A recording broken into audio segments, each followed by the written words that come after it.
Je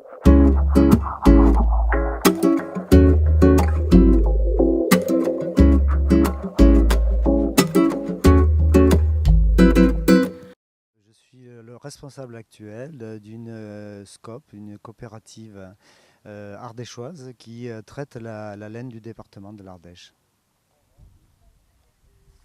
Et donc, comment elle fonctionne, votre coopérative? Alors l'originalité de notre manière de prendre les choses, c'est qu'en fait, on a restructuré une filière laine dans son intégralité. Pour la raison simple que lorsqu'on a commencé l'activité, on est parti du site de la dernière filature de laine du département en ruine. Plus d'activité vraiment économique, le matériel en très très mauvais état, et ensuite dans un contexte, disons, économique et social, où le pays se vidait et où la laine était jetée parce qu'elle était plus intéressante ou adaptée au commerce international. Et donc, ce qui fait qu'au lieu de chercher simplement à remonter une filature de laine, on s'est retrouvé dans une situation de chercher à comprendre pourquoi, selon les données de l'époque, la laine n'avait plus d'avenir. Et ce qui nous a fait lancer une sorte d'exploration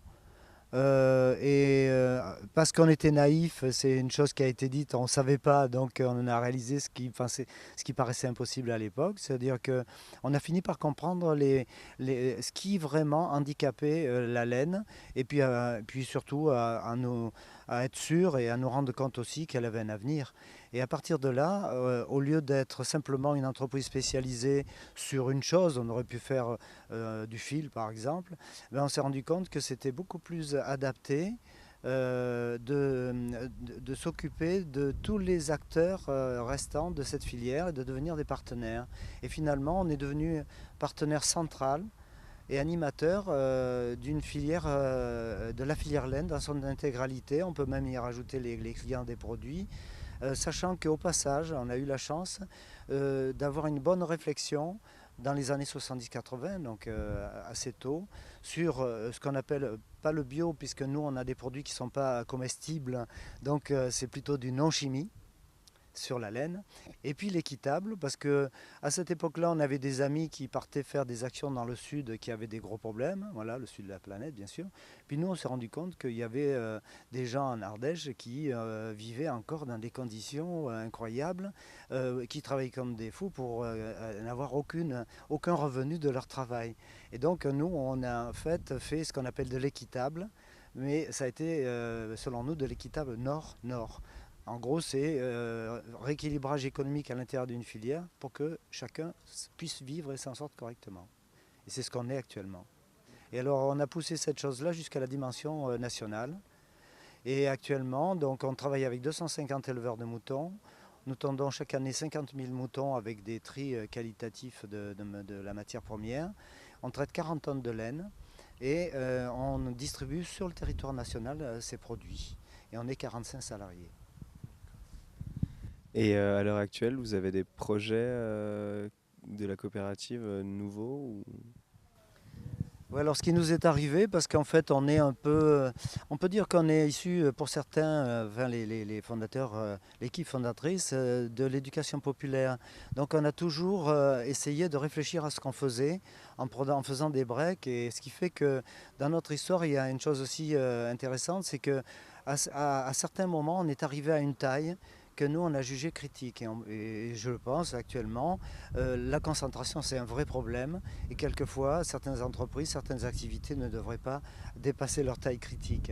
Et donc à ces moments-là, la question se posait, que faire?